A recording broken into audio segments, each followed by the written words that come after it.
Éloge du complotisme. Bonjour. On trouvera ce sujet peut-être étonnant pour une chaîne YouTube qui se veut dédiée à la tradition orthodoxe véritable. C'est pourtant l'adaptation moderne d'un trait important de tout temps pour les chrétiens, le discernement. Tout au long de sa vie, le chrétien doit discerner. Il doit évaluer, juger les choses. Risquons-nous d'abord à une définition. Le terme complotisme est un terme péjoratif, disqualifiant, utilisé par la pensée dominante actuelle, qu'on qualifiera de relativiste, athée, matérialiste et libéral. Le terme complotisme renvoie, pour cette pensée dominante, à des théories farfelues, saugrenues, délirantes, auxquelles il est absurde de conférer une quelconque crédibilité. Il sera facile d'admettre que la pensée dominante est anti-chrétienne. On pourrait de façon superficielle déclarer qu'elle est anti-religieuse, mais elle est plus spécifiquement anti-chrétienne. Elle est pro-musulmane, car attentat après attentat, meurtre après meurtre, attaque après attaque, massacre après massacre, elle nous appelle au pas d'amalgame. Elle est pro-juive, car tout discours judéo-critique est immédiatement vu comme une variation sur l'antisémitisme. La moindre distanciation avec la politique israélienne vous amalgame immédiatement avec des mouvements comme le nazisme. Bon, c'est un peu gros, mais ça marche. Tout discours antichrétien, par contre, est immédiatement protégé par la liberté d'expression. Toute caricature du Christ est protégée par la liberté artistique. C'est une mécanique bien huilée et très efficace. Le Christ nous avait prévenus et nous ne sommes donc pas surpris. Ce même mécanisme nous dit que le complotisme est une façon de penser stupide, coupable, dangereuse. Elle utilise d'ailleurs des mécanismes de disqualification assez classiques. Le complotisme aurait des liens profonds avec l'antisémitisme, avec le fascisme. C'est une addition dialectique de disqualification. On serait tenté dans un premier temps de raisonner en disant « Est-ce parce que la pensée antichrétienne est anticomplotiste que le complotisme est automatiquement valide et même chrétien en essence ?» C'est un raccourci qui mérite d'être regardé avec prudence. Surtout que seule la théologie, seul l'enseignement infaillible de l'Église permet de dire ce qui est chrétien. Aujourd'hui, notre monde souffre tellement de ce qui est faussement chrétien et pourtant identifié comme tel, pour ne pas en rajouter. Ainsi, les protestantismes, les catholicismes romains ou la fausse orthodoxie que l'on devrait se discipliner à nommer cacodoxie sont autant de choses institutionnelles qui se présentent comme chrétiennes et qui ne le sont qu'imparfaitement, et donc ne le sont pas. Qu'est-ce qu'une vérité qui contient une part de mensonge, sinon un mensonge bien apprêté ? Revenons au complotisme. Dans une réflexion profane, il s'agit de douter des versions officielles. Cela semble être une approche plutôt saine au final, et l'on se demande bien pourquoi le fait de douter des communications étatiques, officielles, institutionnelles est quelque chose qui doit être vu comme s'apparenter à un délire. Le cas emblématique dans l'histoire française au niveau de notre passé récent est l'accident nucléaire de Tchernobyl. L'État français, avec des relais scientifiques servant à appuyer le propos, a sciemment menti à toute la population française, faisant croire que le nuage radioactif issu de l'explosion du réacteur de la centrale de Tchernobyl n'avait pas survolé le territoire national. L'expression qui restera dans l'histoire pour relater cet épisode est « le nuage s'est arrêté à la frontière ». Alors, inquiétude, en effet, parce qu'il y a une dépêche qui nous arrive en disant qu'à Copenhague, il y a une véritable ruée dans les pharmacies où l'on vient se procurer des tablettes d'iode pour se protéger des retombées radioactives. Ça va au-delà de l'inquiétude. On peut demander une menace. Là, voilà, on peut demander au docteur Pellerin, oui. Oui, alors je viens d'apprendre ce que vous nous dites sur le comportement des Scandinaves.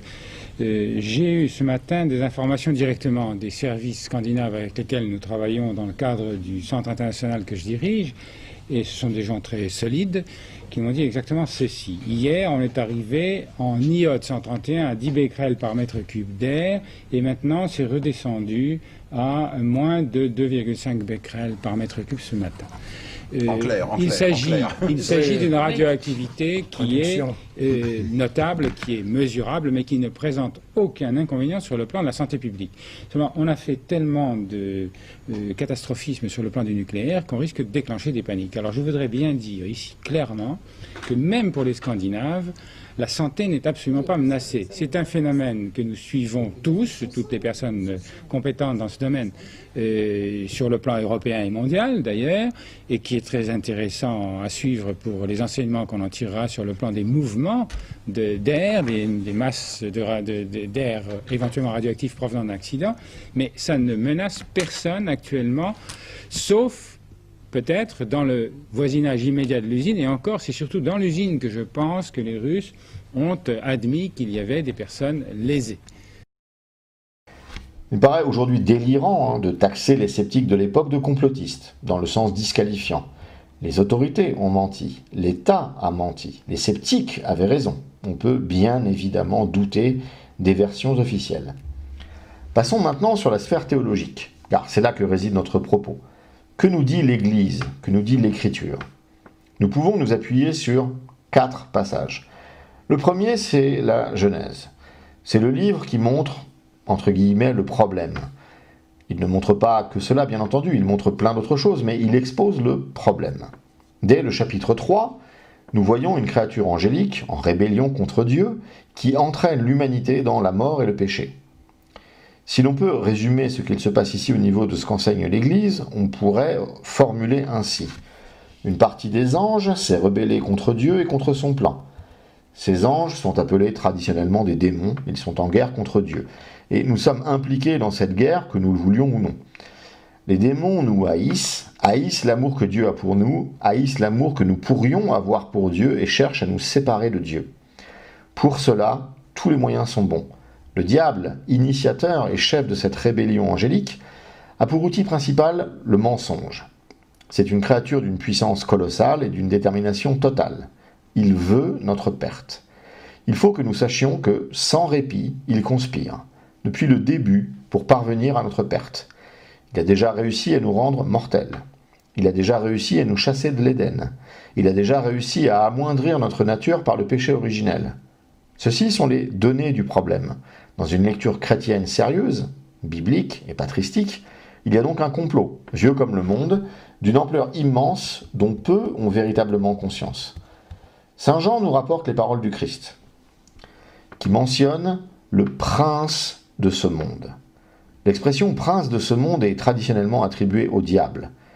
Il est jeté en dehors en Jean 12:31, il vient en Jean 14:30 et il est jugé en Jean 16:11. À chaque fois, pour les pères, cela fait référence au diable.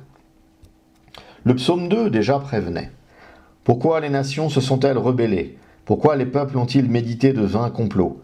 Les rois de la terre se sont dressés et les princes se sont ligués contre le Seigneur et contre son Christ. Par Jésus, nous savons que la volonté du Père ne gouverne pas ce monde.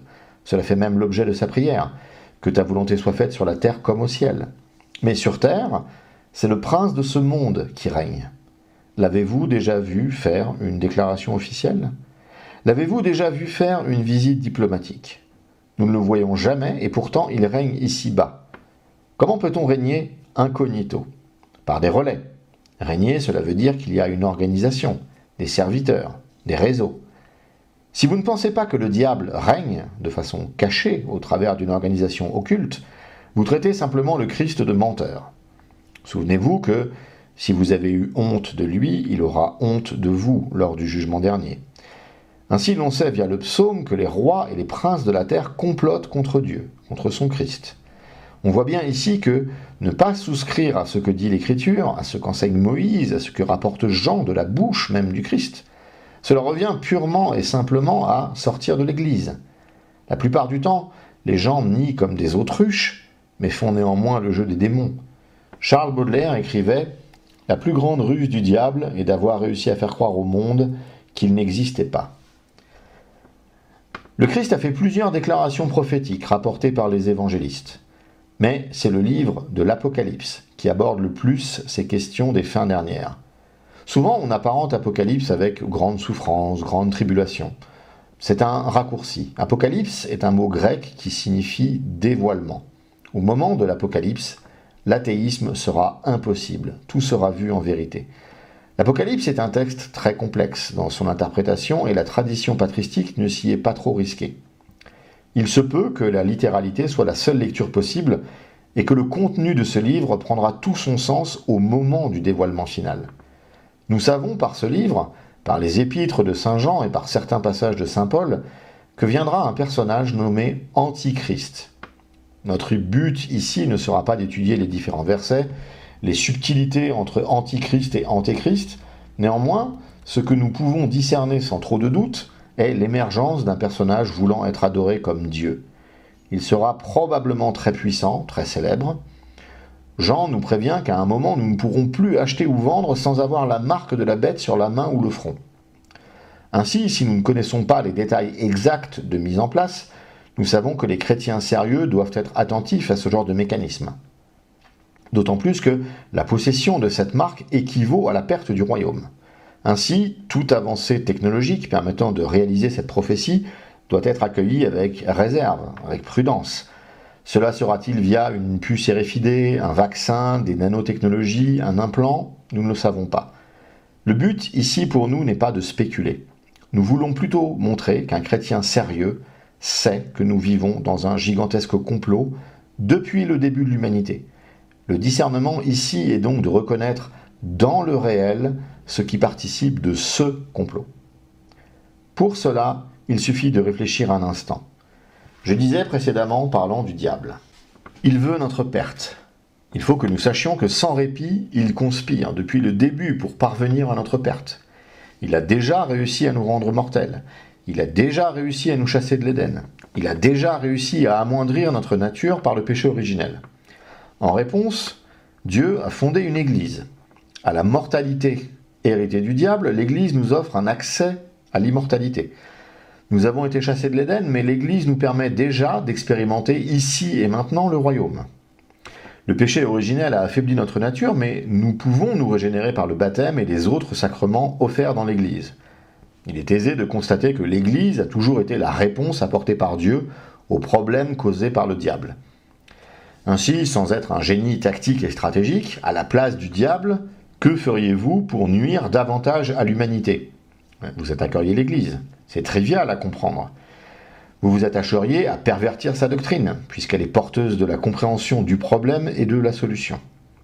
Vous vous attacheriez à la diviser, pour rendre compliquée son identification. Vous vous attacheriez à dénigrer, moquer, attaquer son message, son action. Pour identifier ce qui est dans ce complot, consciemment ou pas, vous devez identifier qui est radicalement contre l'Église, depuis toujours, et qui ne cesse de limiter son action. Communisme, Révolution française, franc-maçonnerie seront les premiers courants historiques identifiés des personnes correctement formées en histoire. Ensuite, il faut bien comprendre qu'il y a ce qu'on appelle les idiots utiles.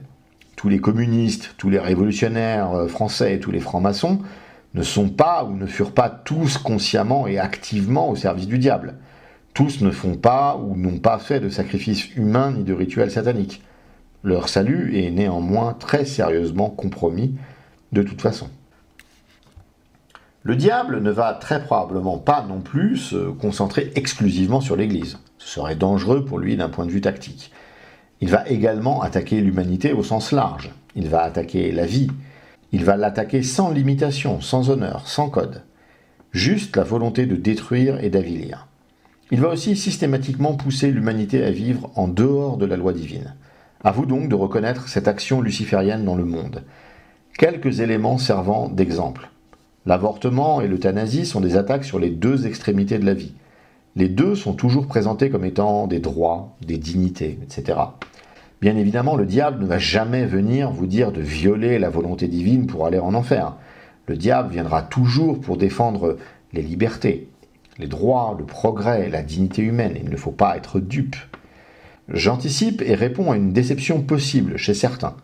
Nous ne voulons pas, ici, décrire le complot.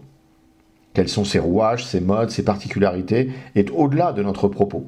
Ce serait d'ailleurs uniquement des spéculations personnelles, car nous n'avons pas la prétention d'avoir compris ce qu'a imaginé et conçu un ange tel que Satan. Notre but est de vous rappeler et de vous convaincre qu'il y a un complot. Il est ourdi depuis les débuts du monde et il a pour but de nous séparer de Dieu. Notre but n'est donc pas de passer en revue la liste des complots répertoriés et de vous cocher le fait qu'ils participent ou pas de cette volonté diabolique de remplir l'enfer au maximum. Nous ne dirons pas si les Illuminati sont vrais ou faux, s'ils participent de ce grand complot. Nous ne dirons rien de l'assassinat de Kennedy, du 11 septembre 2001, de la véracité de tel ou tel élément historique dans sa version officielle. Nous vous disons que ceci est du ressort et du devoir de chacun. C'est à vous d'étudier, en partant du principe que rien n'est faux et que rien n'est vrai, et que la vérité doit être faite au prisme de la raison et de l'évangile, et certainement pas au prisme des dépêches de l'AFP, ou d'un observatoire du conspirationnisme, ou d'une vérité académique dont les postulats vous échappent. Nous essayons d'être dans le troupeau du Seigneur, mais pour autant nous ne devons pas être des moutons au sens commun du terme. Nous ne voulons pas tout avaler, ni les divagations, ni les récits officiels. La seule boussole, c'est l'Église. Le Christ est la vérité. Il n'y en a pas d'autre. Il n'y a pas d'autre salut offert. Il n'y a pas d'autre Golgotha. Il n'y a pas d'autre souffrance expiatoire. Il n'y a pas d'autre résurrection. Il n'y a pas d'autre chemin vers Dieu. Lorsque je dis « le Christ est la vérité », cela est vrai aussi bien de son enseignement que de sa vie. Le Christ lui-même a été victime d'un complot. Nous qui aujourd'hui sommes son corps, sommes ciblés par un complot. Ce n'est pas de la paranoïa, c'est de la théologie. Il y a permanence du complot au travers du temps. La direction est diabolique, mais les acteurs humains changent pour des raisons évidentes. Nul ne vit assez longtemps pour s'assurer de sa bonne marche. On doit donc s'attendre à avoir des acteurs qui se succèdent. On peut donc théoriser l'idée de lignée, l'idée de famille dédiée à ce complot contre Dieu, son Christ et son Église. Si cette permanence est possible, le portrait robot de ces familles serait la richesse, la puissance, la corruption. Je vous laisse regarder de ce côté. Pour finir votre tri entre les complots d'intérêt et les autres, il convient aussi de se souvenir que le diable va chercher à détruire en priorité ce qui est le plus beau et le plus innocent dans l'humanité.